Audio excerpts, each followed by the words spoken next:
Feeling awful lonely up here. All right, is the recorder on? Okay. Okay, I'm going to call to order this meeting of the Assembly Housing and Homeless Committee. It is Wednesday, August 20th at 11:02 a.m. We'll start by calling roll. Let's just start on the phone. Mr. Rivera, are you there? Present. Mr. Gecker, are you there? Yes, Chair. Thank you. Thanks. Mr. Martinez, are you there? Present. Great. Ms. Silvers, would you like to say hi? Yara Silvers. And Cameron Perez for the record. Great. Thank you all for joining us today. We've got a full agenda, so just jump right in. For those of you on the phone, if you want to get in the queue, just please send me a text. And for the record, we're being joined by Ms. Baldwin Day. Yes, great. On the first item, Kathleen and Emily, welcome. Hi. Good to see you guys. Okay, when you're ready, just go ahead and share your name for the record and you can start.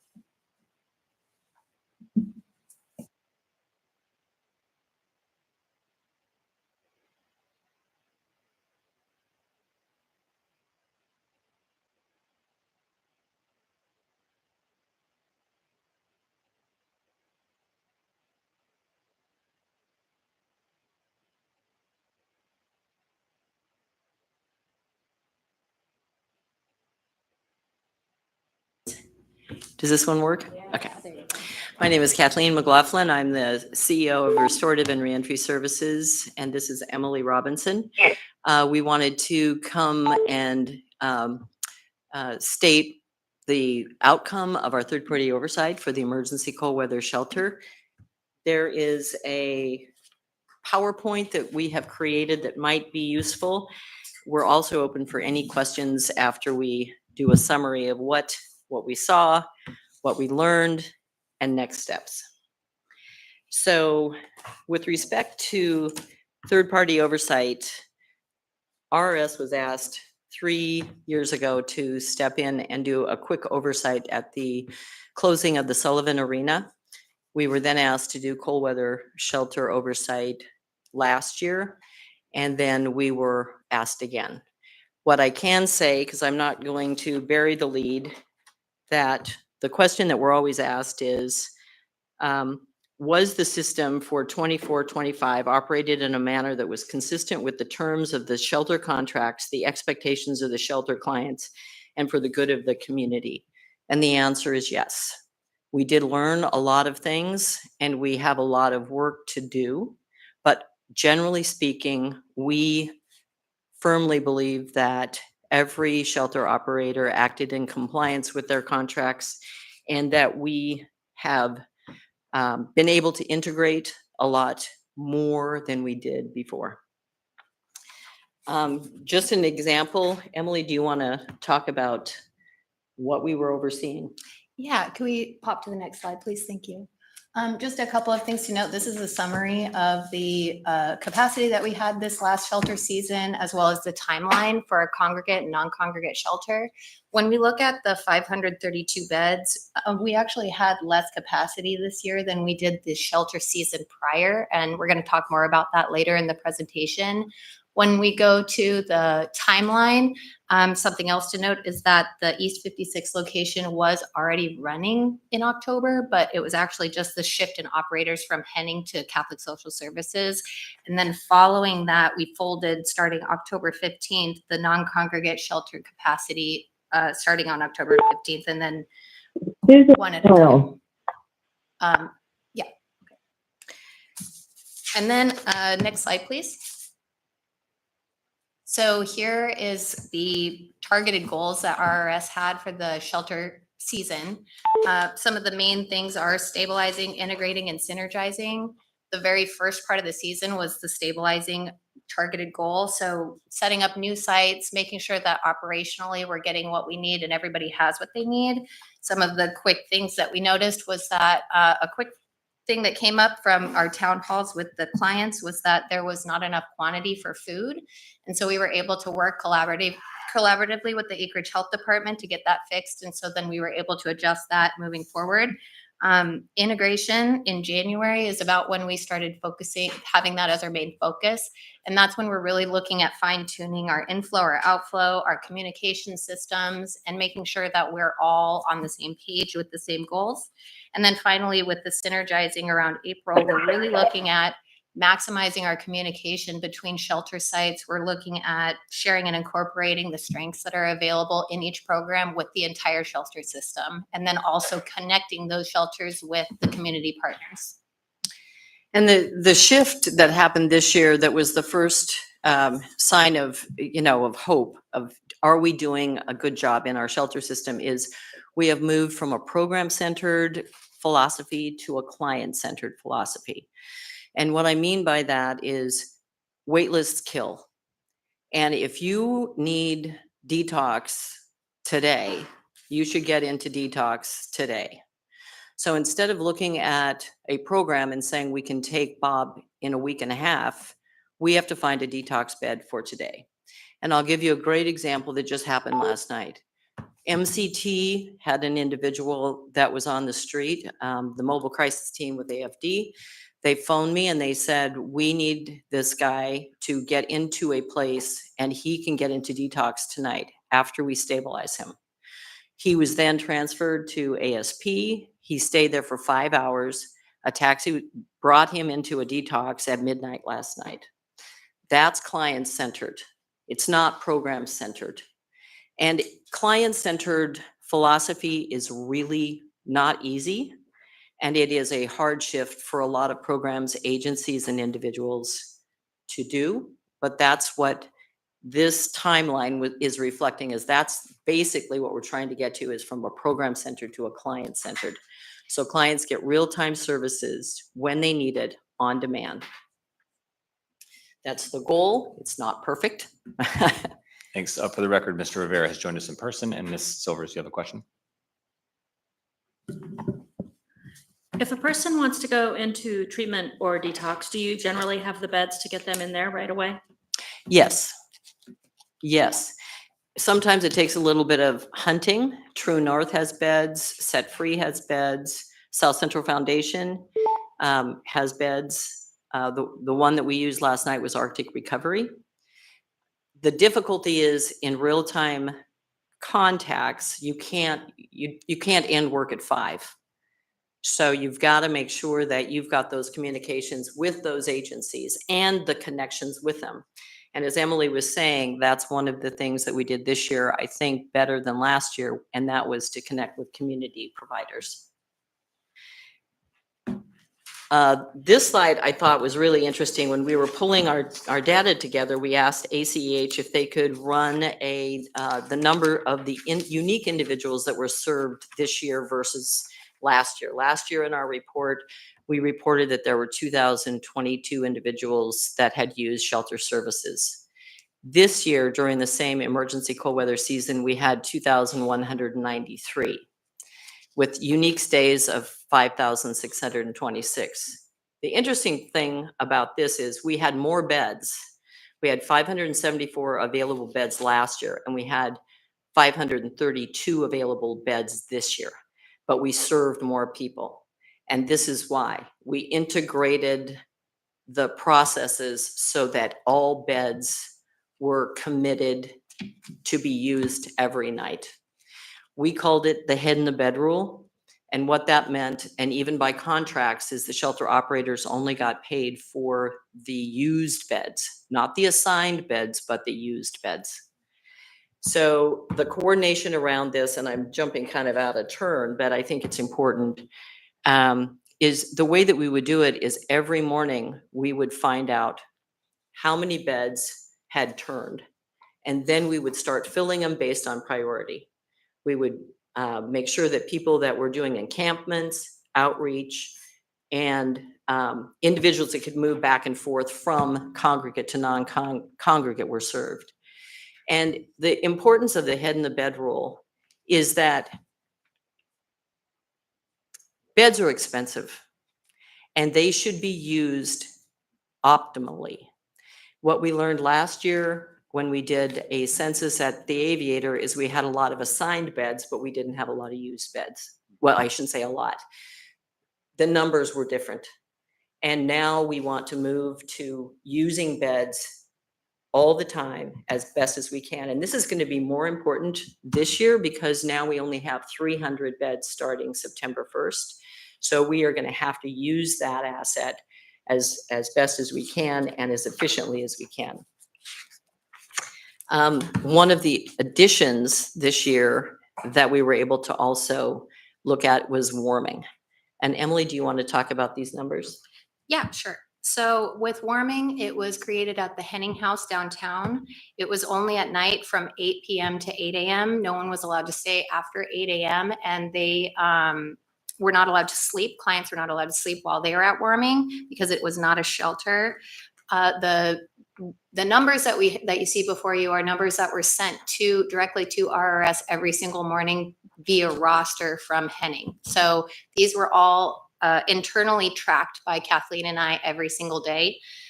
When we looked at the aggregate numbers, what you'll see is that we had around 1,800 unique individuals served, and out of those 1,800, we had 9,677 visits.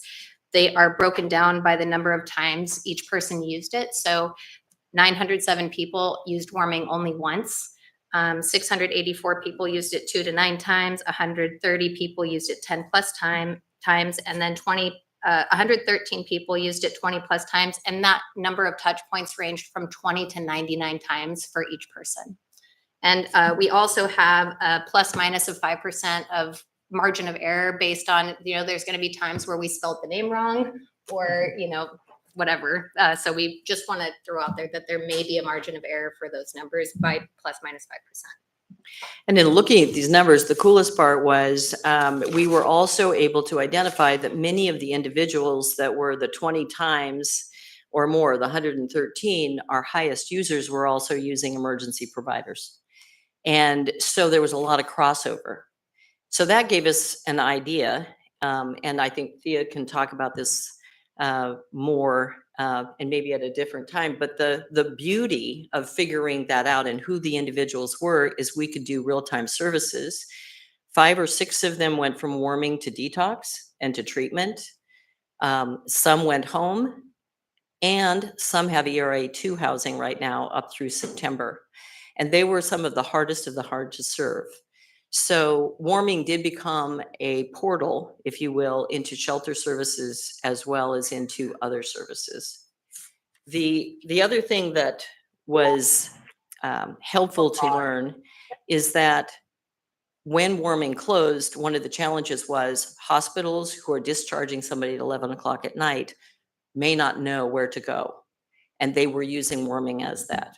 In addition, MCT, MIT, the HOPE team, APD, AFD, oftentimes didn't know where to send somebody. As a result, the Anchorage Safety Center has now been used as that portal, and it is serving the individuals that are most likely, they're already the highest users of the services anyway, but this is one way for them to get into services.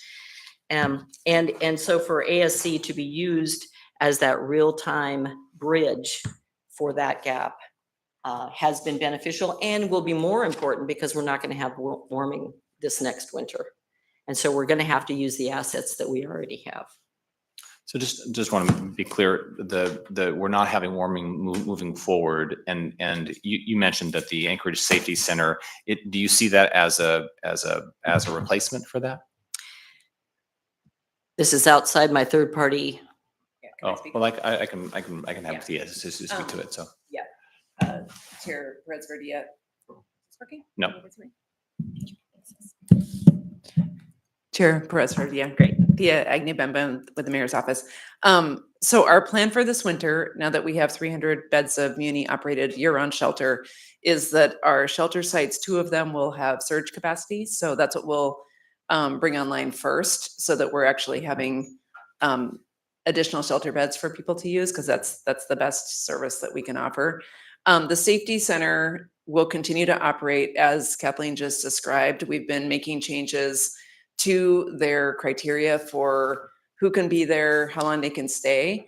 And for people who are in the situation that Kathleen described, where they, need a spot to stay for a few hours while we figure out how to get them to the next spot, they will continue to do that, as well as people who are either intoxicated and want to be there voluntarily, or who are incapacitated and are brought there by the safety patrol or other teams, patrol, MCT, MIT.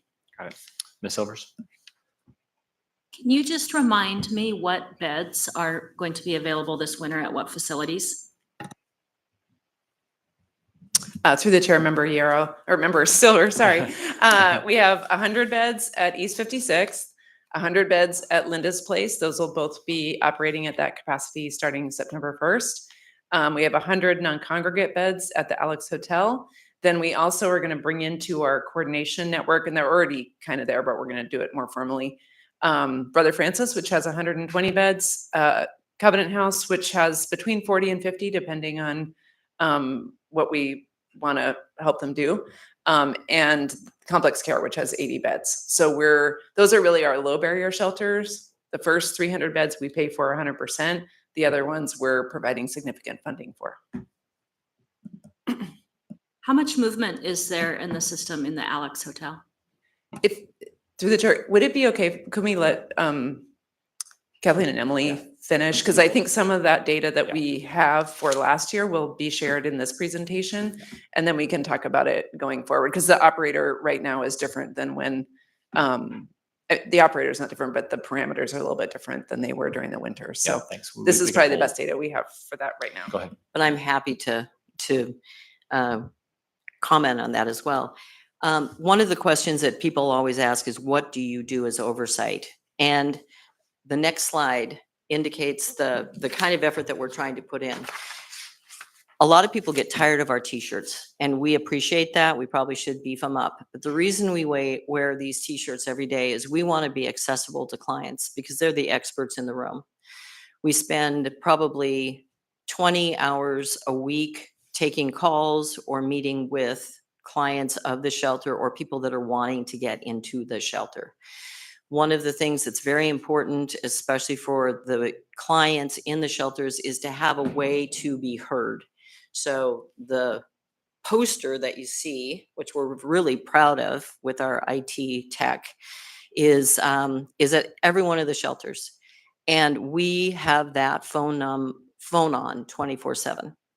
And the reason for that is sometimes things that could turn into a crisis don't turn into a crisis, because you answer the phone and you get to hear somebody's concerns. Oftentimes the concerns range from, I'm being discharged and I don't know why.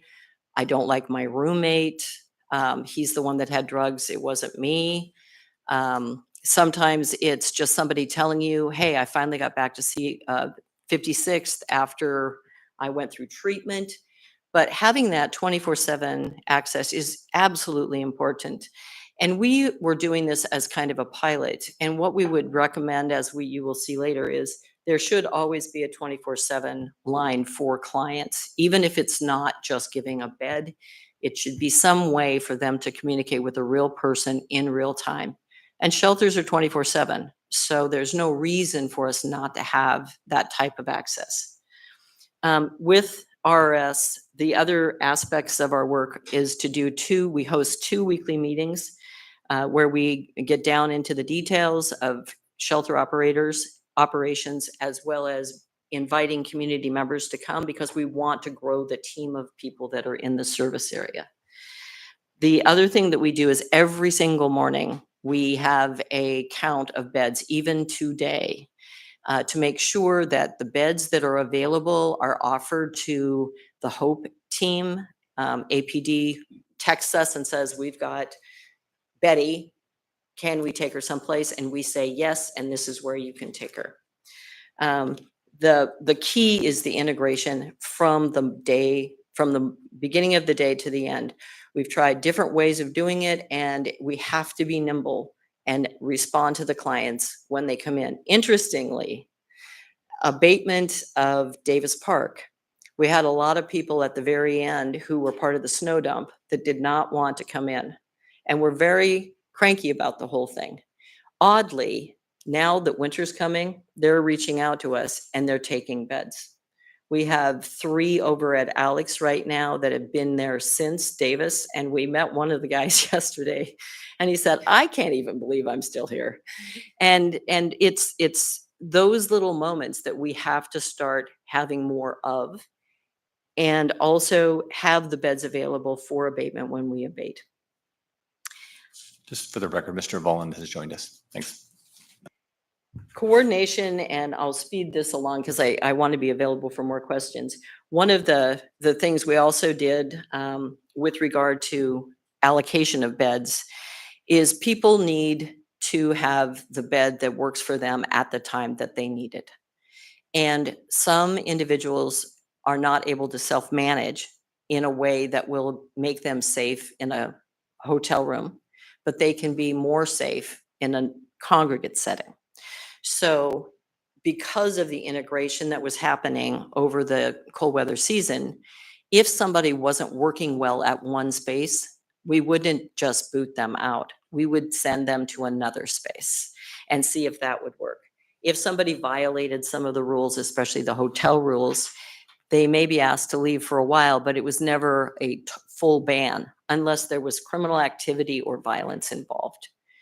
There were some individuals that were safer on a first floor than a second floor. So we wouldn't put them in a non-congregate setting that had a window and was higher than a first floor. So we went to the needs of the client and then placed them, at least initially, where they were best able to be. And then we would move them internally. With respect to the Alex, last year we had a significant exit of Alex individuals because of the Next Step program. That didn't happen this year. What happened was we have individuals at Alex who have to agree to case management, and they have to be willing to work on a plan, because those are probably the most valuable beds in the entire shelter system. And we want to make sure that they are offered to individuals that have an exit plan. And Kathleen, I just want to give you a time note. We probably need to, I'm looking through your presentation, we probably need to move a little bit faster. Oh, Thanks. that's good. Talk fast, talk fast. Why don't we zip Because I want to over make sure to to- get the community information. So I partners. just want to make sure we get through it. And then I'll talk about community funds. And, Okay. and have time for some questions as well. For sure. So I'm going to just speak quickly to the community and shelter partners that we have listed here. This is some, but not all, of course, of the people that we worked with on a regular basis. Many of these people we communicated with on a daily basis. I'm going to allow you guys to take the time to read it while Kathleen talks about community funds. So one of the things that happened this year is some community members came to us and said, we want to do something, but we don't know what to do. And one particular philanthropist said, if you need something to fill a gap, we'll pay for it. So they gave us a pot of money that we use for discretionary gap filling. An example of that was yesterday, we had a family of 10. One didn't have a birth certificate. They needed a birth certificate in order to get to the McKinnell House. So we went and met him at Vital Statistics and spent $30 of this community fund to get them the birth certificate so that the family could move into McKinnell House. So the community funds are also used to underwrite emergency placements. We did use some of it for individuals that were getting abated from Davis to start them off on their own through different areas or different spots that were not shelter and then folded them into shelter because that made sense. So the reason I wanted to point that out is there are people in the community that truly want to see solutions as long as things are being accounted for. And community funds, there's no administrative fee, there's no nothing. What it is if APD Hope wants to house somebody at Creekwood for a night, we say yes, and we pay the bill. Just to kind of jump on the next slide, and then I'll zip through this last few so we can have some moments for conversation. The inflow and outflow, this is what we're working on. The need for the inflow, we're pretty solid on how people are getting to the shelters. Where we need most work is the outflow and the referrals. And one of the next slides will show the gaps. We have a couple gaps that we really need to deal with. Case management needs to be offered in a proactive way, not in a reactive way. Case managers should be on the floor at the shelters, should be making sure they're engaging with the individuals that they're going to serve. That is one of the areas that we were not as strong at, in our opinion, that we should have been. There's a lot of reasons for it, but there are ways that we can improve it.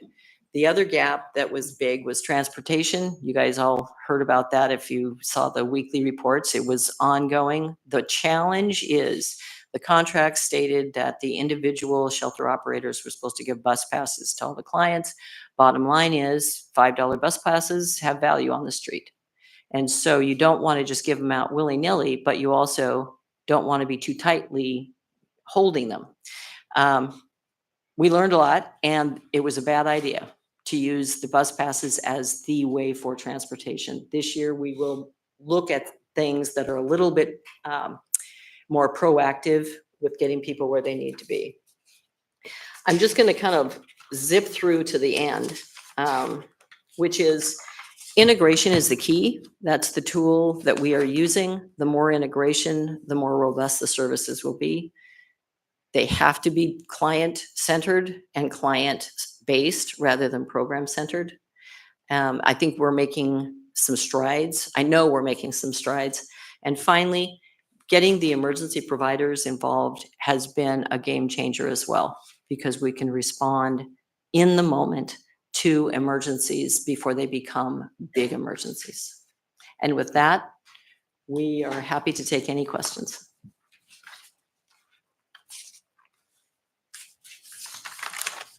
Yes, Mr. Rivera. Thank you, Mr. Chair. Thank you for the presentation.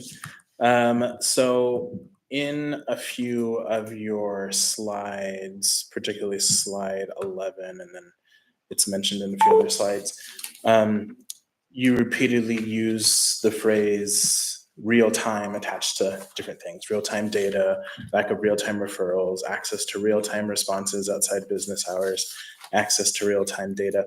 Can you just tell us a little bit about why that is important and what are folks doing to resolve this issue?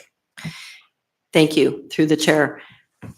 Last year was a challenging year because the data wasn't given to third-party oversight. This year, we were fortunate to be able to get rosters so that we were able to determine who to track and how to move people within the system. It still had some lumps in it. Some of them are not, they're no fault of anybody, but we have data systems that are used. For example, CSS uses Apricot. You don't have access to Apricot. You have to go to ACMAS, and they have a double docketing. The roster for today is going to change tomorrow, but we may not see who's where for 3 or 4 days based on who's putting data into ACMAS. So one of the things that's really important, and we discovered this 5 months ago, we had somebody who had a bed at each one of the shelters, and the shelters couldn't figure out why they were holding beds for the same person. So if we're going to be efficient, we have to have good data in real time. So that's what I'm trying to get at, is being able to be nimble enough. And also, systems don't talk to each other. Emergency systems don't talk to APD, that don't talk to shelter operators. And so it's a bigger issue than just that one narrow, but it's something that if we had real data that we could share openly and properly, it would make a difference. Ms. Baldwin. Yeah, you mentioned that, case management being offered in a proactive versus a reactive way. What suggestions do you have for improving this and shifting towards a more proactive model?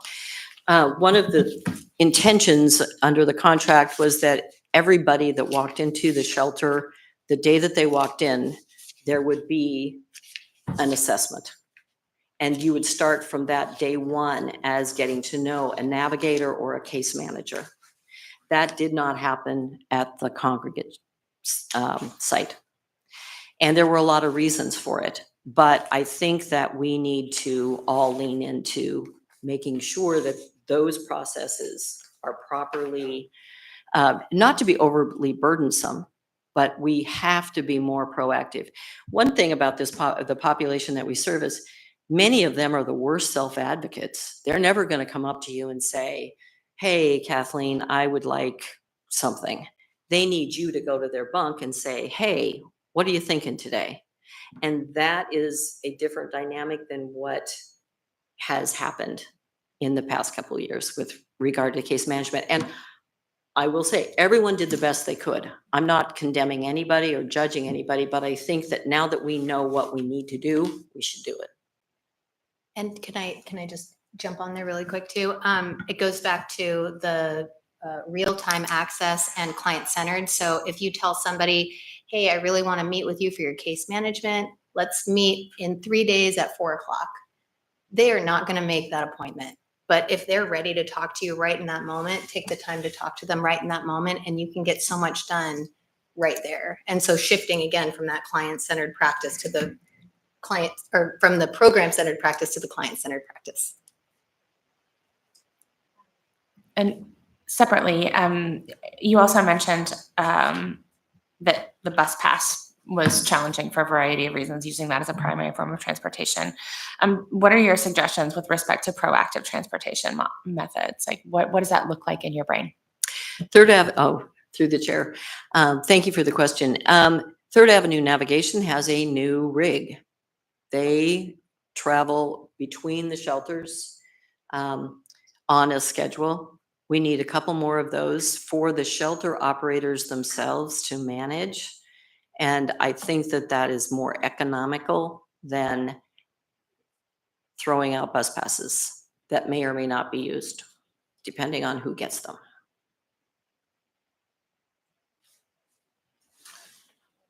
Go for it. Yeah. So why don't all of the shelter operators use the same platform for data? For data, through the chair. Shelter operators have been around for a while, and they have their own systems that they have used for a long time. And it's hard sometimes to change a system when you're in the middle of it. And I can say the CSS Apricot system, to the benefit of their behavioral health programs and other programs, is a fantastic database. It's a fantastic database, but it isn't as nimble when you're looking at real-time delivery of shelter services in a low barrier setting. Ms. Agnew-Benjamin, would you like to respond as well? Thanks. Through the chair, just to add sort of how we're addressing that. I mean, I think just like Kathleen said, organizations have lots of needs, and shelter might be one of their programs. So their main system might not work as well for shelter as it does for other things. Everybody's putting information into HMIS, and the health department does have a role in helping fund the data management of that system. And right now the health department's working with the vendor ICA that kind of manages all of HMIS to figure out what kind of real-time data reports, and maybe real-time is an exaggeration, like more up-to-date reports we can get directly, and what type of access we can have directly with HMIS. I think there's been some kind of rules that have been in place for a while, and I'm kind of curious to be like, are those really rules, or those things we agreed to like 3 years ago? So we're working on that right now, and we should have like an update on on a better, more sort of direct data connection. And then the other thing, like Kathleen mentioned, RRS is now, do you want to just share that you have permissions now that you didn't have at the beginning of the yes. contract? Yeah. We are excited to have access to rosters this year. And it has been a game changer in the way that we've been able to integrate. And it was as a result of entering into a partnerships data sharing agreement with ICA. Yeah, I think that's something that feels really important, as we're working to coordinate more closely. Having a multi-day or even, multi-week data lag is really not in the best interest of the system. So yeah, definitely appreciate that. Making some of those changes is difficult for, entities who are dealing with legacy systems, but that seems like a pretty important adjustment to make. So I'm delighted that you have a data sharing agreement out. That's fantastic news. Thanks. Just a couple of brief comments. One, I'm hearing more and more about bus passes and the free frequency of use of the folks that you work with, and so that's an issue I think that will likely come up more and more of whether and the use of it as a currency in some ways, which isn't a negative. So I want to sort of put a pin in that as a topic that we need to probably be addressing. And the second one is that so much of what I'm hearing you talk about is coordination and collaboration and communication, and whether that's data, whether that's services, and I continue to be worried about who sustains that over time. Is there an entity that is the coordinating entity over time, with administrations changing and mayors changing and all of that? Is there something that's built in Anchorage that is sustainable, that keeps that kind of communication coordination going? Because I think it is key to making all of these things work. So that's just another note. So thank you for your presentation. Is that all you have for today? Yes. Okay, great. Thanks so much for being here. We really appreciate it. Oh, sorry, Mr. Volin, go ahead. Sorry, your comment prompted something. So I think when we did the complex behavioral task force, that was one of the recommendations that came forward, and maybe Thea, I'm sure will remember, is to have a central person. I believe we said in the health department, who would be sort of the coordinator on an ongoing basis. So that might be a conversation, especially as we move into the budget process, to keep top of mind. Thanks. Great. Thank you. Thank you for being here. Thanks for your presentation. Thanks for your great work. Thank you. Yep. Okay, let's move on to our next item on the agenda, year-round operated shelter update, East Fifth Avenue location. And I believe, Thea, you're staying for this, and Leslie is here as well. Is that right? Thank you. Yes, Chair, thank you. We wanted to just provide a short update on where we're at, since we're in a transition period between the system we've been operating and where we're headed year-round. As you know, we're going to be going down to 100 beds year-round at East 56. That'll be operated by Henning. That transition, we're already working on the transition between the different operators. We will have an overlap of contracts between August 27th and the 31st. So during that time, we'll actually have 3 contractors all under contract at the same time, so that we can make sure and do really efficient movement of people between the facilities. And also just, we've got to turn over furniture and staff, and there's a lot of coordination happening. So some of that movement of folks is already occurring. Catholic Social Services, as you know, also operates Brother Francis. And so they've gone ahead and identified people who are at East 56th who are actively working with some of their case managers and want to maintain that relationship. So they're, as beds become available at Brother Francis, they're moving those folks over into that facility.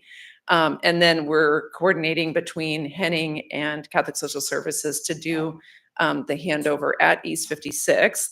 And then, of course, we'll be moving about 100 people from East 56 to our new location at Linda's Place, which MASH will be managing. So we wanted to have Leslie here just to give an update on where they're at with some of their construction in their building and some of the work that's happening to facilitate that movement.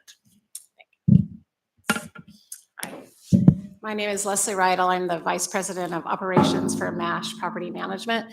And as Thea said, we are opening up the Linda's Place on between August 27th and September 1st. It's a process. And then we also manage the Alex Hotel project, Alex 2 with 100 people, and have been doing that in some way or another since last November. So some of you came to our building the other day, and it was a total construction zone. It still is. Where the building has all the right bones, but we had a lot of things we needed to do. There weren't enough showers, so that's something that we're adding in. We're making sure that all the electrical is up to date so that we can put in our bed bug tents and just all those kind of things that take different kind of electricity than was there already. We're massively hiring people. Luckily for us, the fact that Catholic Social Services is transitioning out, we are actually hiring probably 98% of our staff from Catholic Social Services. We've had 2 job fairs over there. The people are actually super excited. They're excited to be working with the same folks that are going to probably come over for the first 100. And we are very excited to get trained staff and knowledgeable staff right off the bat. That Catholic Social Services has done a great job training them. And then our shelter manager is also the shelter manager that was at Catholic Social Services for probably the last year, I think, probably most of their contract, Jesse Talabat. So all that's really great for us. We're also actively hiring some other positions. It just takes a while, as you know. I will say one thing that's different this year in my work with this is these longer term contracts make a huge difference because we can hire staff. It's like, hey, would you like to work with us for 4.5 months? Like it's really hard to find the quality of folks we want for 4.5 months. And so just the idea that they might have a job, I know that the contracts have to be approved every year, but just the idea that it could be there 2.5 years makes people so much more interested in working with us. And so we're excited about that part of it too. And we have seen a difference too, even at the Alex with the longer term contract. The folks there know that they have the opportunity to stay longer, and we are finding so much more engagement and less movement because they know they're not going to get kicked out at the end of a 3-month period or a 4-month period.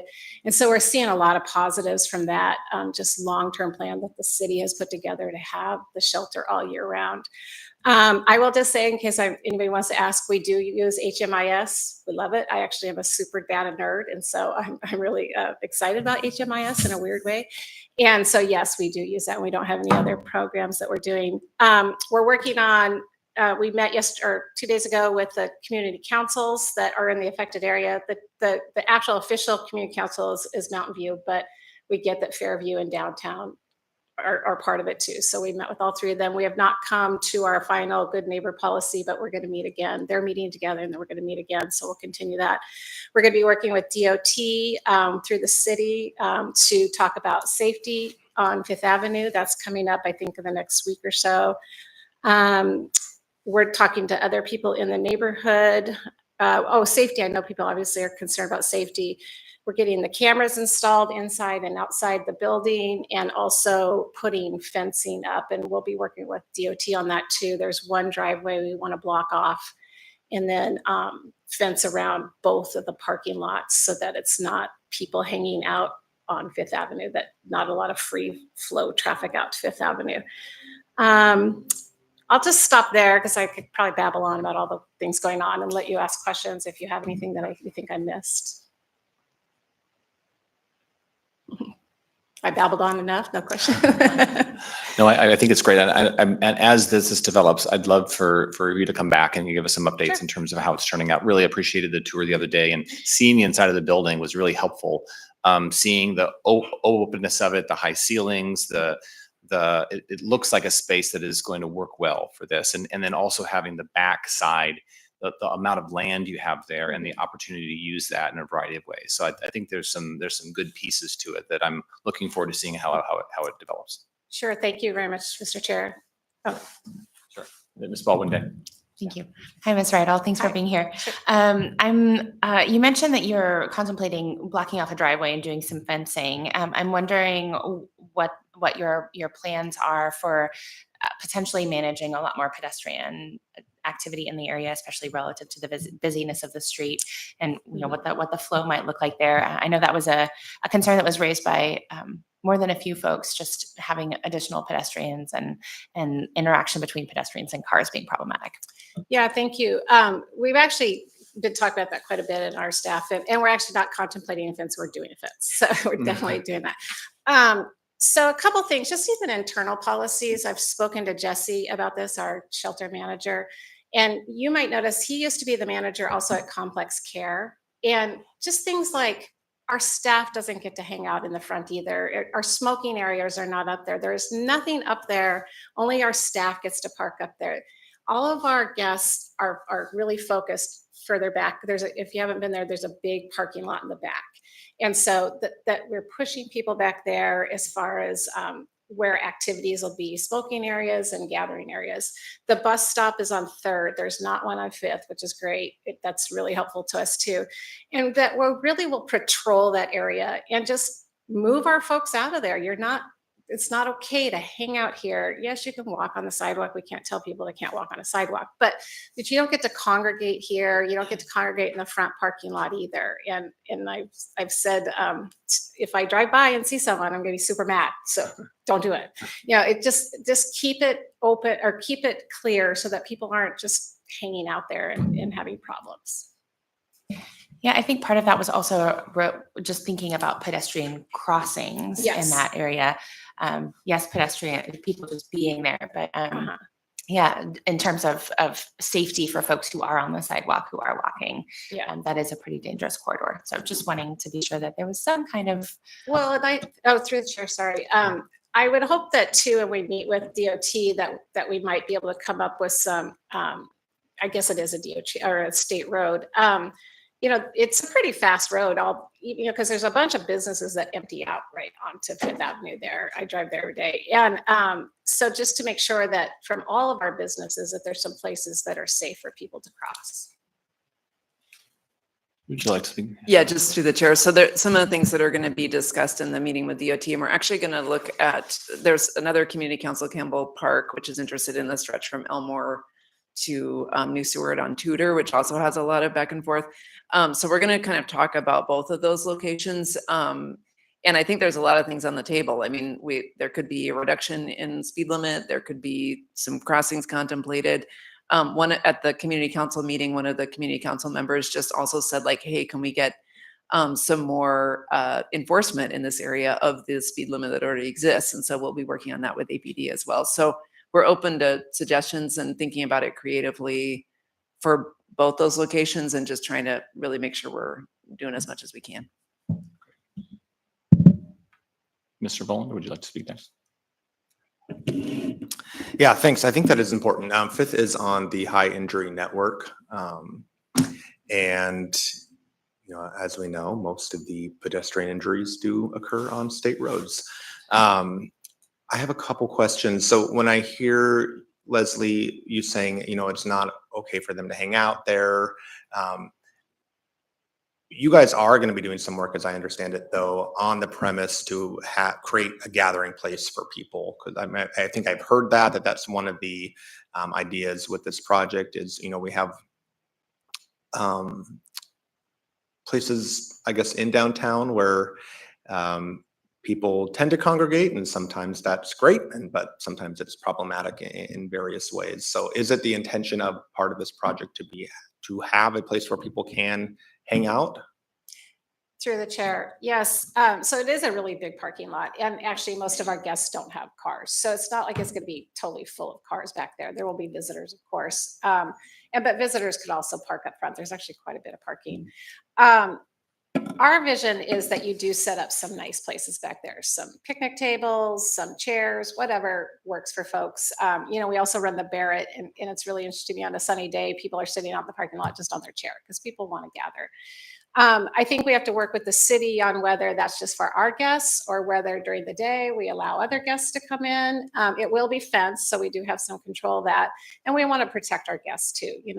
As you all know, this is a population is super vulnerable to all sorts of things. And so we want to give them a protected area that they feel safe in as well. And so we haven't totally come up with the final plan on that, but that would be a vision that people could hang out there and not And because they want to be with their friends a lot of times. I hear Kathleen talk about that all the time, the community, and we see it all the time, that people want to be with people that they like, as we all do. Great. And then I have one other question. Okay, cool. Oh man, did it just leave my brain? No, it's coming back to me. The good neighbor policy. Are there any like specific hangups there?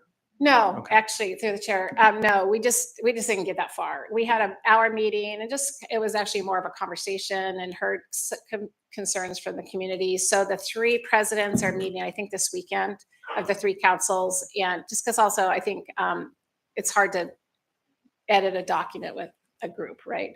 And so they're going to get together and then they're going to kick it back to us. And so we are putting together a meeting in early September, the first week of September, so that we could go over it. So we really haven't talked about specifics. So Great. I'm really happy to hear that those conversations are happening. I think that's very important. And I'll just say, I think you all have done a really good job of regular reports to the downtown community councils with other things that you're running. So I appreciate that. And I just want to say one last comment, which is, I think this is super important. And this is just to flag something for the administration too, that when you meet with presidents of community councils or executive boards of community councils or handfuls of people from a community council or an individual from an idea or from a community council has an idea, that is not the same as getting the full sign off or buy-in of the actual community council. And so I think that there is a lot of communication that remains to be had on this project. I'm glad it's happening. But yeah, we just have had, I think, issues in the past when one representative of a community council purports to represent the entire view of the whole council. And then councils themselves are limited in sort of representing a specific demographic of a wider neighborhood. So just want to put that out there. But thanks for the report today. Thank you, Mr. Chair. Thanks. Thanks for being here today. Thanks for the report. Okay, let's move on. We're going to do a camp cleaning and abatement update. And then we'll have Jed come up. Sorry. Next, we have the camp cleaning and abatement update. It's at you and Lieutenant Fuchs. Yep. Yeah. And I think Lieutenant Fuchs is on the line. Okay. Lieutenant Fuchs, are you on the line? Yep, I'm here. Great. Great. I am. I can just give a start and then I'll hand over to Lieutenant Fuchs. So I just wanted to give a update on where we are in terms of camp cleaning and abatement. Since I think the last time I was here, we were working on North Russian Jack. And again, we're using the same process we've been using, which is intensive outreach. We're generally doing 10-day abatements. The outreach often starts before that, but certainly is quite intense during the 10-day period. And then APD goes in and clears the area, and then Healthy Spaces is the one to do the cleaning.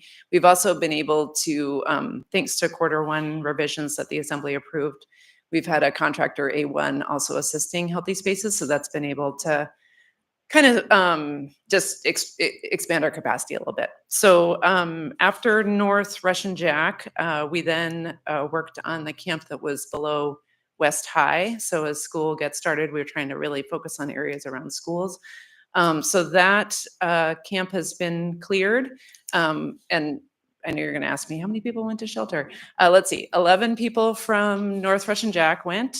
And from West, I think we had only 2? I thought maybe 7. Yeah, 7. And in the end, Yeah, we had that 7. camp didn't have that many folks in it by the time we were in that process. So 7 went from there. This week, everyone's been very busy along Chester Creek. That was a pretty big area. We decided to do 3 zones at once. So we went East Chester Park, which is to the east of New Seward, Gamble, Ingra, and then all the way down to A Street. So to C Street, the park that has the gorillas there by the Cook Inlet housing. So we've abated that entire area, and that one's been kind of interesting. We actually had some families there that Kathleen and the Hope team and the coalition worked very closely with. So, and some of that's still ongoing, but we've managed to to connect most of them. And then we also have had A1 working during that abatement. So that's actually, again, kind of helped us move a little bit quicker with the cleanup. So once that's completed, which we think will be around the end of this week, and Lieutenant Fuchs probably has some like real-time updates on how it's going. We're going to take a breather for a few weeks because we have a fair number of smaller reports in different areas that are near schools. So we just want to have a little bit of time to go and kind of address some of those smaller areas that we're hearing about. And then the next area that we will get to, we'll probably get to kind of in early September. So Lieutenant Fuchs, do you want to add to what I just shared? And maybe focus on the I AO. think you covered. Yeah, I think you covered most of it. I mean, APD on the abatement side, we've continued to, kind of fine tune our processes. And I think we've got it pretty much dialed in when when we were over to West High School. It was pretty much empty. I think we only had 5 or 6 campers actually in the area on the downturn there. So that's managing that process has gone fairly well. We continue to support and welcome the support of Kathleen and Emily. They have a direct line not only to our HOPE team, but also to my operations sergeant. So if we have officers real time that are doing basic processes, they can text Kathleen and Kathleen and Emily will come out and they will in real time, as that's the kind of term we're using, they will connect with those folks as they're actually packing up out of the abatement zone and try to place them. So we continue to fine tune those processes and looking forward into the future, we will continue to utilize this abatement process appropriately along with our camping ordinance. And Lieutenant Fuchs, can you just give a quick update on where we're at with the enforcement of the ordinance? Yeah, so we've done a pretty robust job of doing an education process with the community that's the unsheltered community. We had some basic cards, business card type size items that we printed out, and Patrol and Impact the Impact team were able to provide people that have questions regarding the ordinance and what some of the criteria of that ordinance was. And they were able to just have a business card with that on the back of them. And that was very effective. And we're going to continue that and just continue to make sure that those are available to our officers. We've only made 1 arrest so far on the ordinance. It happened about 2 weeks ago in the Spenard area. But it still is a very effective tool to gain compliance for people that are inside the safety zones. It has its challenges. There's no doubt about it. We knew that going in, but I think it was a great job by the administration to thread the needle between what's reasonable and what's effective. Ms. Silvers, do you have a question? My question's about the families that were in the park. What are the barriers for them accessing shelter or housing? And had they previously been on the coordinated entry list? Through the chair, I'm going to have Kathleen and Emily come up because they're in the thick of it.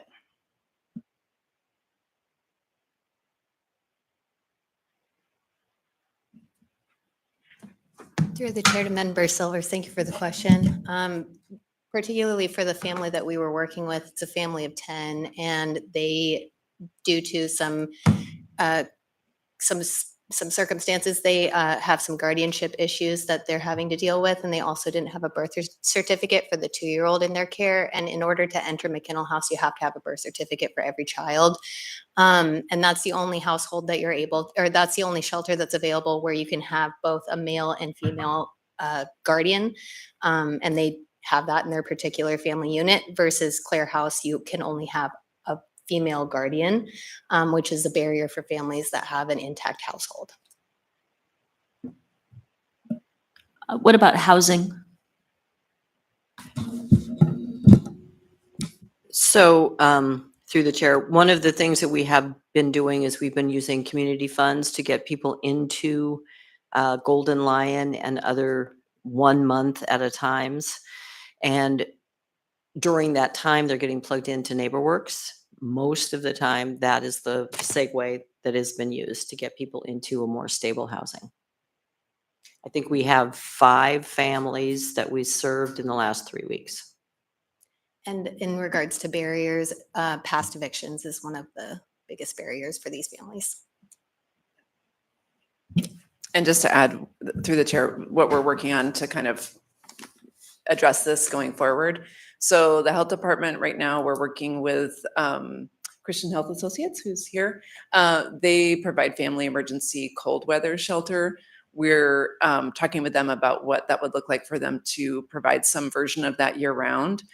Because what we find is exactly what you're hearing today, which is we do have really great family shelter, but it's not always available when we need it, and it's not always available for everyone. So some kind of emergency shelter is really needed. We'd like to have that year round. We're also starting to have some bigger picture conversations with OCS, not so much in the sense of like, you know, we want to facilitate removals of children necessarily, but and that's not our goal. Our goal is to find out what are some of the resources that they might have and how could we work together better, because we, of course, many of our providers are mandated reporters. Those reports are happening sometimes, but we don't necessarily have an ongoing collaborative relationship with them right now. So we're starting to build that as well. Mr. Mold? And I'd just like to add on the APD side, in regards to this particular issue. So the HOPE team is rolling out a new project or an operations plan to provide them the ability to manage some of these more acute cases, like these families at Gorilla Park that was during the last statement process. We're kind of streamlining it to where there's a notification system for patrol that those individuals are actually working with the HOPE team. It can extend their time if that is the best interest of the family up to a couple days to help the HOPE team and Emily and Kathleen and other resources to be kind of consolidated and moved in so that they can actually be effective. And sometimes they only need a day or two or three more, whatever that looks like. And we're trying to be flexible. And so we're trying to roll out a pilot program right now that does that. And so far it's working pretty effectively. So making sure that we kind of follow the same guidelines that the abatement process puts in front of us, but also taking into consideration that not every single situation is identical. Thank you. Mr. Mold? Thank you, Mr. Chair. I want to go back just for a moment to the abatement conversation, the boundaries. So last week, I met a property owner at 2100 Fairbanks Street. So was that captured in that area? Okay, thank you. Because it was a whole lot going on there. So appreciate that. Thanks. Great. Okay, thanks for the update on abatement. Great. All right, let's move on to emergency rental assistance update. Jed, come on up.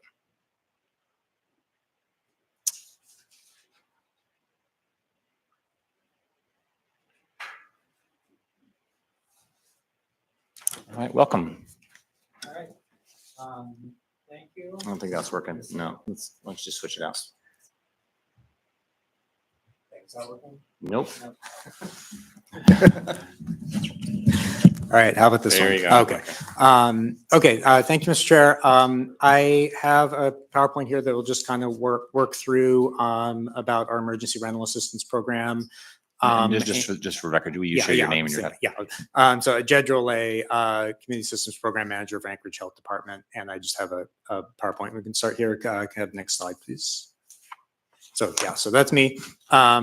Next slide. I just want to kind of first put this in a little context. I'm going to be giving a little bit of background here on emergency rental assistance because I don't think a lot of the background on it has been communicated very much because it's been a very kind of fast moving program.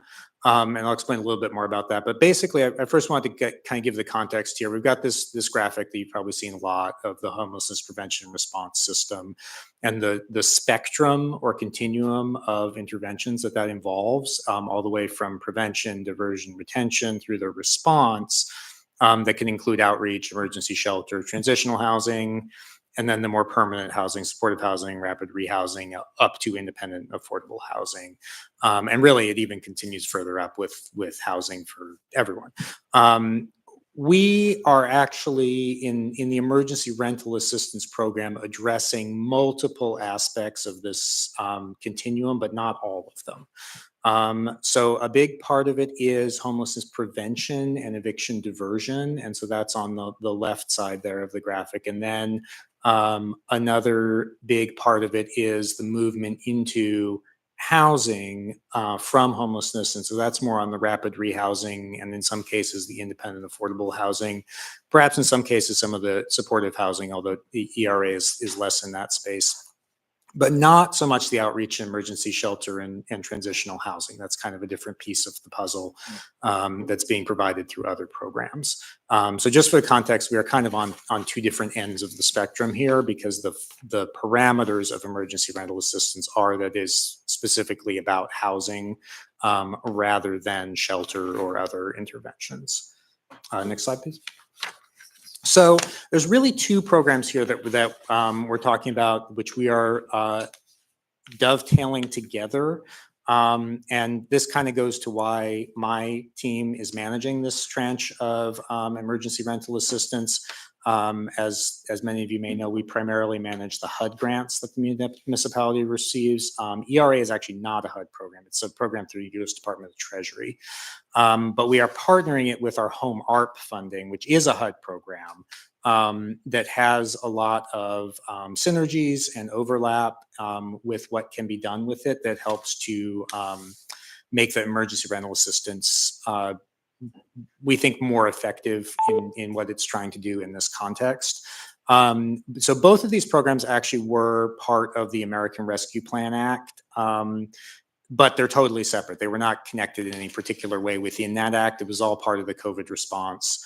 There was a series of bills. The ERA we're talking about here is actually ERA 2. You often hear it referred to as that. There was an earlier emergency rental assistance in a different bill that's called ERA 1, had some different rules with it. But this is the final tranche of ERA 2, which was part of ARPA. So we kind of partnered these two together. And to help build on the strengths of both of them and leverage the different funds. Next slide, please. So a little bit about these two programs. So emergency rental assistance, this is a formula allocation to states and cities. It was just a lump sum divided into a number of tranches. This is the third and final tranche. You had to meet certain spend down benchmarks to access each tranche. And so we only got access to this tranche this spring.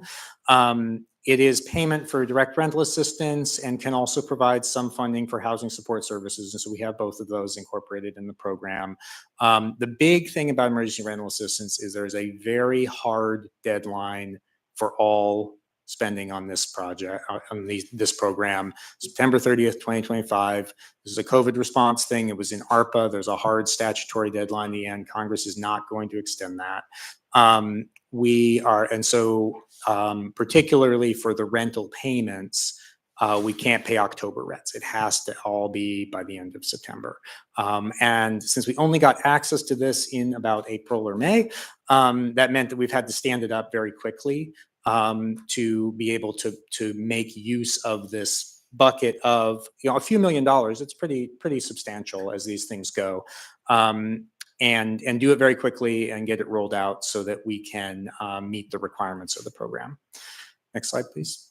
So one way that we are doing that is by partnering it with the Home ARP, and this is also a formula allocation to states and cities. It's also in ARPA, but it has totally different requirements, and one of those is that it's good for a lot longer. These funds are good through 2030. The allocation categories, we had to do an allocation plan for HUD. We did that a couple of years ago that we allocated between different eligible categories. These are the main ones: supportive services, tenant-based rental assistance, rental housing development, so like actual capital projects, and then nonprofit operating assistance. There's a small set aside you can use for that. Next slide, please. So this is what we put in our allocation plan that we did a couple of years ago. We did a lot of outreach to the community and stakeholders, and basically got the message that services and housing development are the biggest needs, but there was also some need for operating assistance to nonprofits. But at that time, that rental assistance was not as major a need for this funding. We have since decided that that may not actually be the case, and rental assistance is more important. But this is the allocation plan we did at that point. So the piece of it that we were focused on here is that supportive services, 1.5 million. That's the largest amount of our $2 or so million in $2.7 million total in home ARP allocation. Next slide, please. So we put out a series of requests for grant proposals for these different buckets of funding. The first one we actually did was for the rental housing development, and we combined that with a couple of other programs, Community Development Block Grant and the regular Home Investment Partnerships programs. And we actually didn't get any applications for the home ARP specific funding there. And part of that may be because this is kind of harder funding to use. And people went after what looked like lower hanging fruit, which was the CDBG funding. So, in the meantime, as we rethink, what we want to do with that bucket of funding, we put out a RFGP for supportive services and got a lot of interest. We got 16 proposals. We selected a few of them, and in the process of doing that RFGP is when we became aware that this emergency rental assistance tranche 3 was now available. We had hit the previous programs that had been spending this money had hit the spending benchmarks to make this final tranche of funding available, but it had to be spent by September 30th. And so the most efficient way to be able to actually use that was to fold it into the request for grant proposals, which is something we can do if additional funding becomes available that is consistent with what the RFGP is looking for. We can fold that into the RFGP process, and so we didn't get any like supplemental information or additional proposals or anything. We just evaluated the proposals according to the criteria put out with the RFGP, but also with the eye toward allocating the ERA funds in addition to the home ARP. Actually, I have a question for you Okay. before you go on. Ms. Yep. Silvers? Yeah, the supportive services, who's doing those? Do you have a contractor that's doing those? Through the chair, that is going to be through these same projects awarded through this RFGP. So it's a series of contractors, basically. Okay, thanks. Next slide, please. So, just on that note, these are the grantees that received both ERA and home ARP supportive services funding through that RFGP process. So we have Anchorage Coalition and Homelessness, Choosing Our Roots, Henning, NeighborWorks, New Life Development, and United Way. United Way actually applied for 3 different programs that they have, which all had, some good scoring and ended up being funded through this process. So they actually have 3 separate agreements for their different programs. Next slide, please. So this is the funding, and this is just the overall allocation of funds between the ERA and home ARP for each of the grantees. So basically, you hear a lot of the kind of 5 million number thrown around for rental assistance. 5 million is about the total amount across all these agreements, but they include both ERA and home ARP. And so that home ARP is supportive services.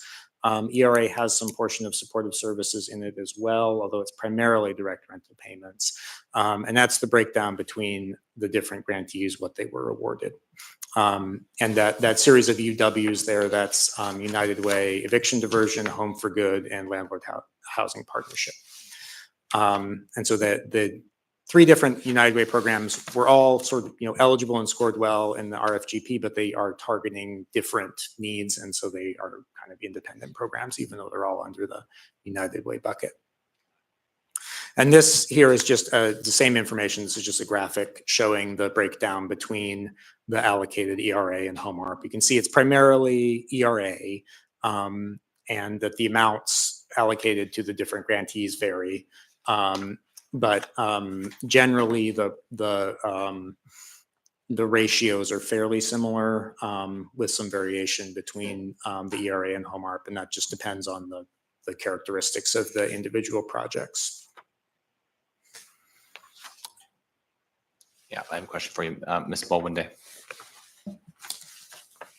So so all of this funding is being used for rental assistance of some kind.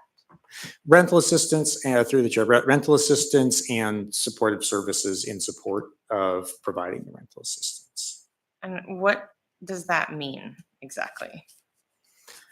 You mean the supportive services piece? Yeah. So I mean, it could be case management. It could be, other services that help people get into housing, or maintain their housing. Although really the supportive services piece is more on the side of the homelessness into housing rather than the eviction diversion.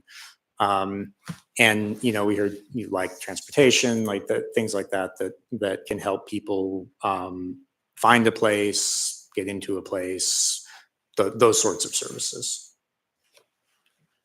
Thank you. Mr. Bolland? Thank you. Can we go back to the slide where it has all the breakdown of the amounts? Yeah, that one, perfect. So has all this funding been dispersed? Like these providers have it in hand?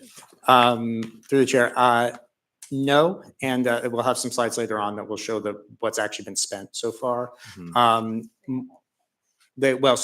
So we have executed That's what I want to know. Okay, we have I want to know, executed the do they have, contracts. because I see there is a later slide Yeah, on what has been spent by these Right. different entities, but do they have all the money? Like, is there a holdup between the municipality and the entities, or is it all on the entity? Got it. Okay. no, it's all on them to spend it. There's a different, like some of them had advances they're spending down, some of them are purely reimbursement basis, but they all have the capacity to spend it and are spending it. Okay, thank you. Okay, so here is the amounts that are spent. This is from our quarterly reporting to Treasury. And so this is actually as of the end of June. We don't have the July numbers yet for all of them. So some of these will be higher now than they were at the end of June. It varies quite a bit between the different ones. Most of them have not started spending on their home ARP. Because they're focusing on spending down the ERA funding, which needs to be spent by September. Home ARP can go longer. Some of them are using the home ARP basically for different things, and so they are also spending the home ARP. There's just kind of some variety here. And then the next slide is again a graphic showing these same numbers and which parts are ERA and home ARP. Great. Ms. Silvers and then Ms. Bolland. Mr. Bolland. So on this slide where it says ERA and home ARP funding, and so for example, the first one you have ACH and they've spent over $1 million. Is that the ERA 2 or does that include previous spending from other ERA tranches? Great question through the chair. That is just ERA 2 tranche 3. And so some of these grantees, particularly ACH, also have previous agreements, not with our specific program, but with other programs in the municipality that manage this funding and have managed previous tranches of it. This is only these recent agreements for tranche 3. Some of them have previous agreements as well, which are not reflected here. So I guess I'm confused. So here where it says ACH received 941,000. And then on this page, it says they've spent over $1 million. And then on the page after that, it says they've spent 77,000. So I feel like this isn't all describing the same tranche of funding. Through the chair, it is, and maybe I need to explain that a little more. So on slide 10, where it has the breakdown of ERA and home ARP funding, this is what they have been allocated through the request for grant proposals. Okay. So this is their total amount in their agreement. The ERA column is the amount that's ERA. The home ARP is their home ARP. The total there is those two added together. So that's their total amount that they will have spent by the end of their contract term. The following on slide 12 that shows the spending as of June 30th. This is what they had spent as of the end of June. You know, the point in time, they've got a bunch more on their contracts to spend within those terms. Okay, thank you. Yeah, and then the charts in both these cases are the exact same data as the previous tables, just showing it in a graphic format. Mr. Voland and then Mr. Rivera. Thank you, Mr. Chair. Okay, so what happens to the money that isn't spent by these entities? I think you said by September. Goes away. Okay. Goes back to Treasury, yeah. So I guess I'm a little troubled. Well, I'm just looking at the Coalition to End Homelessness. They got the most of these ERA fundings and have spent, I guess, proportionally. Well, there's one United Way project that seems a little low too. I guess that's the Home for Good.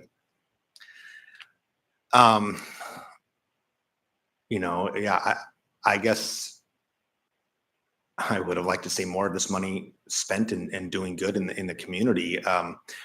Do we look at the success of this program and whether or not the entities have been able to use the money for its intended benefit when it comes to future awards? Through the chair to Member Voland, excellent question. Yes, we are like, we have been in communication with the grantees about getting assurances that they will be able to spend down their funding by the September 30th, even if some of them got maybe a slow start in getting it up and running. They have all assured us that they will be able to do that. We'll continue to monitor that. If we do need to do amendments to the contracts to maybe move money between grantees to make sure that it gets spent down, that is something we can do. Is kind of a tight timeline for that, but it is a potential thing. We do have a lot of coordination on the back end between the different grantees to move clients from one to another. If maybe one of them has spent down the money and doesn't have it available, that they could send it to someone else that might be able to accommodate them.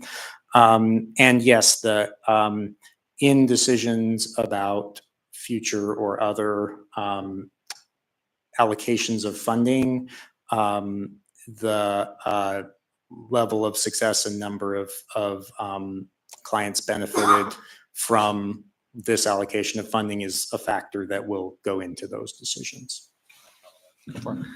I don't know if it's appropriate, Mr. Chair, and I'm fine either way. You know, it's less than 10% of what they were awarded in this ERA funds have gone out. Is there someone here from the coalition who could speak to? Yeah, sure. Go ahead, there. Through the chair to Member Volland, I just want to emphasize that this is through June 30th. So we really only completed the request for proposal process in May. And so like Jed said, some of them were able to get going really quickly, and others like the coalition were using applications that they'd received in their earlier round. Because if you remember, they received 1,300 applications back in February. And they were also partnering with a couple other agencies and planning a longer project. So they opted, instead of housing people only for 3 months, to kind of use different mix of funds so that they could get people in for more like 12 months. So I think those are just some of the ways that their project was a little bit different than some of the other ones and might have led to them getting a bit of a slower start. But I guess what I would like to do is be able to provide you the July numbers, and then I think it'd be a little bit more representative, because this is like, for some, like they may have only had their contract in place for 3 or 4 weeks, whereas others got going quicker. So it's a little bit tricky. And if we could go to the end slide, I just do want to emphasize, and Jed, maybe you can just share, the number of people served. So go back actually to the one before this that. one, yeah. Yeah. This is the breakdown of the number of clients, and this is more recent data. This actually, so we asked for just high level client numbers weekly, and so we have these more recent than the June 30th numbers. This is as of August 12th, so last week. And we have these also broken down between eviction diversion and then homelessness to housing. Those are the kind of the two main buckets of eligible types of rental assistance that that we provide through this program. So that's kind of the prevention bucket and then the housing bucket. And the different grantees are focusing on different populations within that. And so you can see there that, like, you know, by last week, ACH had actually housed 100 people or households. And so while we don't have the updated spending number yet on what that looks like, it is, you know, I think we can say for sure higher than that initial one that we had seen. And then you can see the breakdown with the other grantees and how many they've done. And total, we've housed about 581 people. I expect we'll end up at about 600, a little higher maybe. If I could just quickly add to what Jed's saying. First, I just want to say hooray, because we told you we were going to house about 600 people with this money when we like ran up to the dais and you approved it at like 11:57 on a Tuesday night. So I'm super happy to see that. And I just want to say the health department has gone, they have done so much work to make this work, and specifically Jed's team. For example, what he just casually mentioned about having people be able to trade, you know, like if it's not working out for them to work with this entity, they go to that. That's a whole thing. You know, there's also whole pieces that has to go through Alaska Housing to make sure that people haven't expended all of their ERA money yet. So that had to get worked out. They have a pretty sophisticated way of tracking all of these numbers. And then they also did this whole pre-screener and a big like in-person push to get people aware. They worked with the I-team to get the information out through the text. So I just want to say hooray to the health department for just being awesome. And Director Rash was the one that remembered and realized like, hey, there's another tranche. We should get this going. So I just really want to congratulate them for amazing work. And part of the reason that we were so lucky and that this was able to happen is because, you know, as we all know, this is when we've been doing these large abatements. So this was part of our strategy around being able to abate Davis and Snow Dump, was that there was this resource available to people. And thanks to these grantees, we really have, I mean, Henning, for example, is going out and doing outreach in camps and moving people right in with this money. So I just want to say this is a win. Like, thank you, Health Department. Okay, and I just want to, thank you also, and I want to make a note, we're almost out of time. Is there an objection to extend the meeting by 10 minutes? I don't see any. Okay, let's go ahead and do that. And then Mr. Voland, are you finished? Well, no, this slide is more up to date than it's what it sounds like. Okay, that's fantastic. And I look forward to hearing more of the context and more of the story. And I guess what I am trying to get after is I just want to make sure we're getting a lot of bang for our buck when it comes to which organizations we're partnering with. And so, yeah, I look forward to seeing the August numbers and how all of this is spent, and maybe a little bit, you know, when it comes time, a little bit more specifics on what those actual programs were, what their strategies were. Thanks. Yeah, it is challenging having numbers and results that are not necessarily matching up. Thanks. Mr. Rivera. If I could, sorry. Oh, go ahead. Yeah, Go ahead. Kimberly Rash, Anchorage Health Department. I think what we can do is at the end of September, so October, probably we can give a report to the body like we do for the alcohol tax that kind of goes over the impacts, the money spent, the money received, and services. So you can kind of see the full picture of this entire bucket of funding. Great. Yeah, we will have very good data at the end of it. Thanks. Mr. Rivera. Great, thank you, Mr. Chair. So just a few clarifying questions for me. First, glad to hear that you're getting assurances from these grantees that they will be spending the money. First, on this particular slide of households assisted, you've used the term people or households interchangeably. Could you just clarify, is this 581 individuals that have been assisted? Through the chair to Member Rivera, it is households. So the actual number of individuals is higher. We don't have access. So we don't have access to HMIS. We don't have access to individual level data. So we don't actually know the numbers of people in those households, but the grantees do. So this is household. The actual number of people is higher. Okay, thank you. Then I wanted to better understand the correlation between this particular slide and I guess 2 slides back, which is the spending as of June 30th. So is this a direct correlation between the number of households assisted and the spending? Although it sounds like the households assisted slide is more up to date than the spending slide. So what's the date for this households assisted slide? Yeah, through the chair. It is August 12th, and that is it's on the graphic. But I think I forgot to include it on the table. So it's as of generally we ask grantees for client numbers weekly on Tuesdays. So we don't have this week's totally compiled yet, but this is last week's numbers. There is on the correlation in the money, primarily like when we have the dates matched up, there should be a pretty close correlation. It won't be exact though, because the different people have different rents. They might be getting assistance for different numbers of months. They might have arrears for a number of months, or they might be paying rent forward for a number of months, or they might just be paying for 1 month.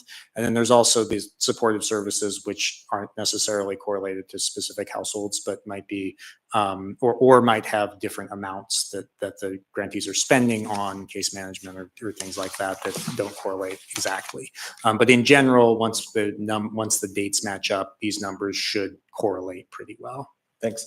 And the last question I had is on the eviction diversion.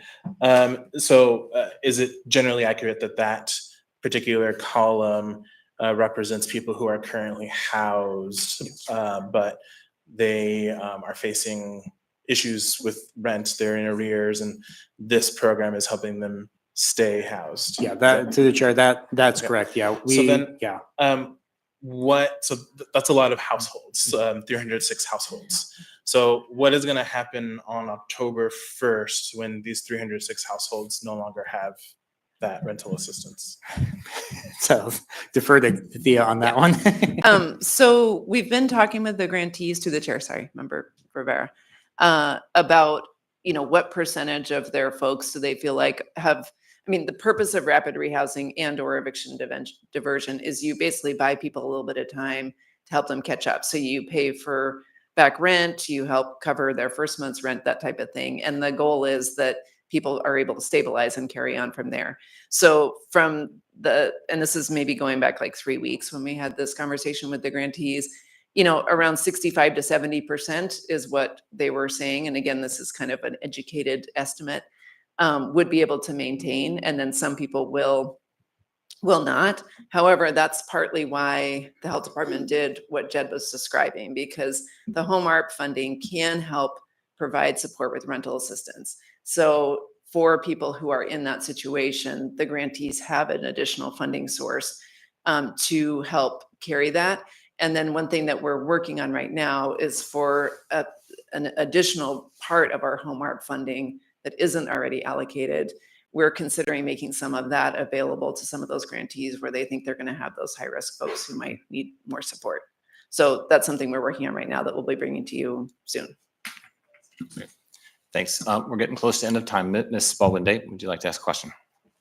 Yeah, I'm curious what the strings were that were attached to eviction diversion, since these are federal funds. Were these folks who were required to have an active eviction notice? Were they required to have a lease in their name, positive ID, like all of those things that go along with any other federal eviction prevention money? Yeah, through the chair. Great question. There are in some ways fewer strings attached to ERA because it was kind of an emergency COVID thing. And so they don't have to necessarily have an eviction notice. They do have to have some sort of record that they're like in arrears or something like that. So not all of them actually have an eviction notice, but there needs to be some sort of documentation. They do need to have a lease or some documentation of their like occupancy for which they're paying rent. And that has been tricky in some cases, but where they may not be a lease. But we do need some sort of documentation of that. And so, yeah, some of those standard strings do apply to this money. Got it. And was there an income requirement of some sort attached as well? Yes, through the chair, there is an income requirement. It's like moderate income. It's not one of the like extremely low or very low income benchmarks that a lot of our programs have. But yes, there was an income cap. And so one of the things the grantees needed to do as they were getting clients in was check their income and make sure that they qualified. Got it. And then I know you mentioned that some of this included supportive services, and I'm curious what kind of case management was made available through this eviction diversion program to help households potentially navigate, say, Social Security applications or federal processes that might take a lot of time, or workman's comp, or a lot of these other things.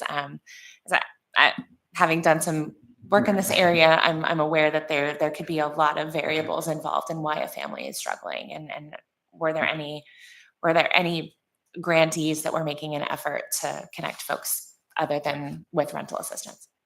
And before you answer, I'm going to extend to me a little bit more. Who in the audience is planning on testifying? We have 1, 2, 3. Okay, 3. Okay.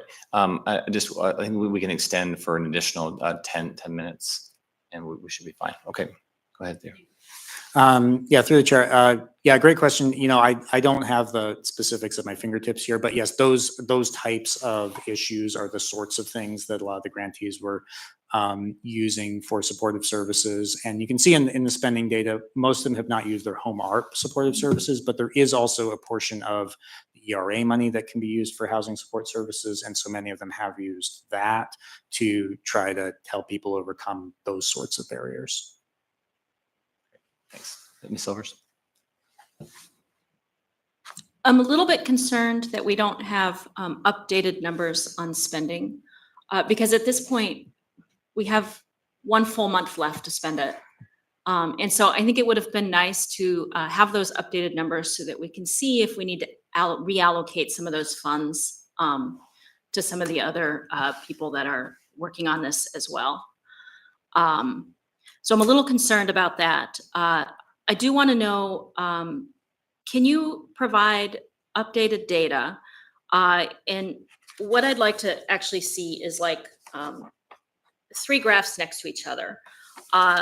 One of them saying households assisted, one of them saying the money allotted, and then one of them saying the money that's been spent so far. Through the chair, yeah, we can definitely provide that updated data.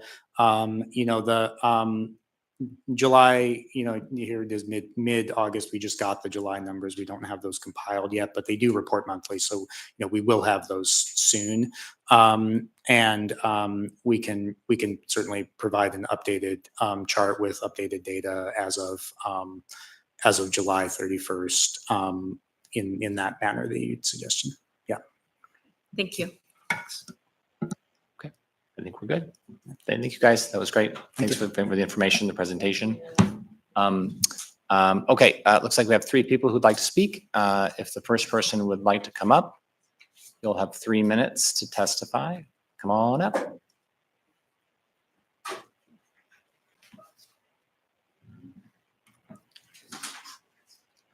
You'll have to push the button to turn the microphone on. If you could share your name for the record, and you'll have 3 minutes. Yeah, Karen Barnard. I am on the Tour de Anchorage homeless shelters. Yeah, and I'm very happy to hear about the money available. I have an apartment on application right now, and I need the deposits, like a bed. I have nothing. The court eviction diversion program was a disaster for me. Nothing helped last summer. So now I've been a year. I just got booted out of complex care. I have a lot of serious medical problems. I was admitted August of 2024. There's no accountability on discharges. The discharges I'm talking about are non-criminal. I call them the quarter-inch discharge. You broke this house rule by 10 minutes, 3 hours. I have 6 cases. People said, well, it looks like you're the homeless union coordinator. And out of 8 cases, I'm the only one that I was able to advocate and get back into complex care. It took me 2 months. I find out there's a 30-day, oh, you can't come back for 30 days.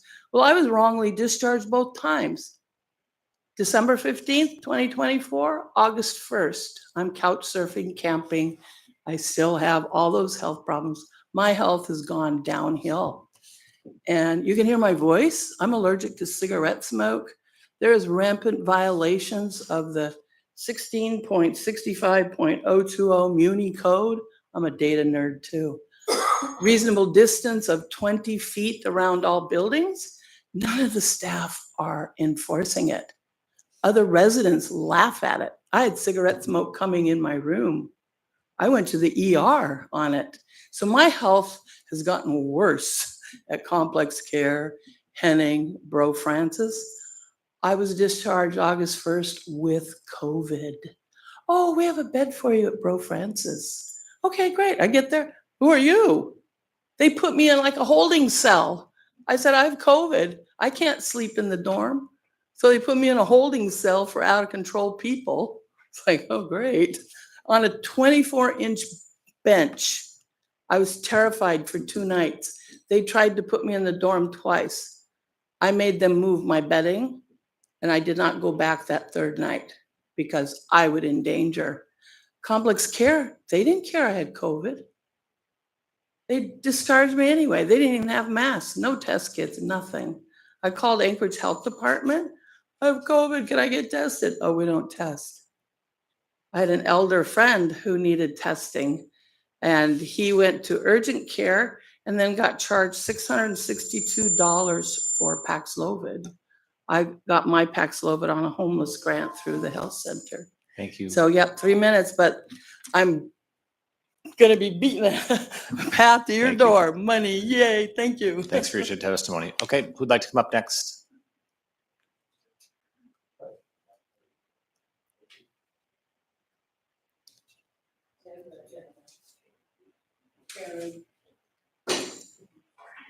You can share your name for the record. You can just go ahead and sit right there. And that, no, that's your right in front of you. Yep, right there. Okay. You can share your name for the record and you'll have 3 minutes. Okay. Turned on. Hey, Ryan Brinkman. Let me see. I was able to text Felix earlier today, so appreciate everybody hearing me out. I'm just gonna read what I texted to him because I'm not, it kind of makes me nervous. Trying to find it here. All right, so last night, I'm really here to advocate for Rovina Park. We got massive encampments back there. I have reported via the webpage. I've called. I've tried using the contact us, to get a hold of the mayor, to get a hold of Ms. Brown. Nothing. So far I've seen folks come out and clean up some garbage and put up signs. In the last month and a half, there's been a gigantic bonfire, 1:30 in the morning, right on Campbell Creek Trail. Last night, so I'm a combat vet. 9 o'clock rolls around and I'm ready to relax from the day. Finally, all of a sudden, a massive explosion. I mean, Iraq style explosion. Windows are shaking, things on the table are rattling, followed by another massive explosion and 5 smaller explosions. So my neighbor texts me right away and we go running out because we assume it's one of the encampments, and it was. It was about 600 feet behind my house. I'm assuming a propane tank, but we were running out there to see if anybody was hurt. I mean, this is a massive danger to my neighborhood. I got 2 small girls, both under 10, one under 5. I can't let them in my backyard unsupervised, even a fenced off yard, for any period of time, because I don't trust anything. I can see encampments from my house. This is not what I moved into. Every attempt that I've made via the mechanisms that y'all have put in place doesn't seem to be working. I would like these folks moved out of our area there. I'm asking for help. I don't know what to do. So. Can you share your name one more time for the record, just so I have it? Ryan Brinkman. Okay, thanks. Thanks for your testimony today. And I think Thea is going to give you her information. Thank you. Okay. Brief. Oh, are you the new Yeah. specialist? Yeah. Okay. And I Verena? think a member, I've been here. Oh, right. Verena is no longer? Rena and I had the same job, and Rena left. Okay, all Yeah. right, And thank you. I think a member has a very brief question for you. Can Go can ahead. you just spell Rovena Park for me? I was trying to find it on that. Roveena. It's right by Anchor Lutheran Church and School. Okay, it's just a neighborhood that joins with that school. Thanks. Thanks very much. Okay. Thank you. Arctic and Diamond, right? Okay. It is hard to see the encampments because it's very heavily wooded and they blend in, but I assure you, they are in there. All right. Thank you. Yep. Thanks.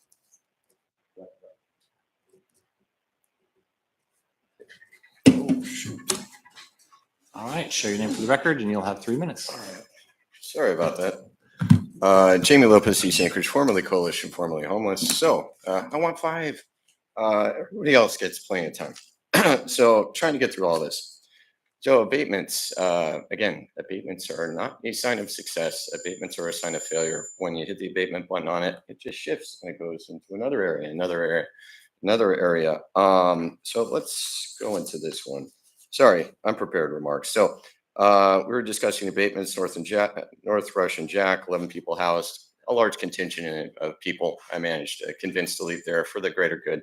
So that hopefully AO 2025-74S2 did not pass. And then you guys passed it anyways. Westchester, 7 people there.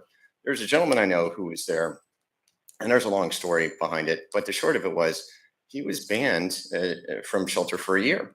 And apparently there is a grievance process that you can go through, but it's not being communicated to any of the people that do. And so either the owner of the Alex Hotel can ban you or the contractor can ban you. And if either bans you, they're not telling people how to start a grievance. So, on one hand, you're a criminal if you're outside. The other hand, you can't get into shelter. What are you supposed to do?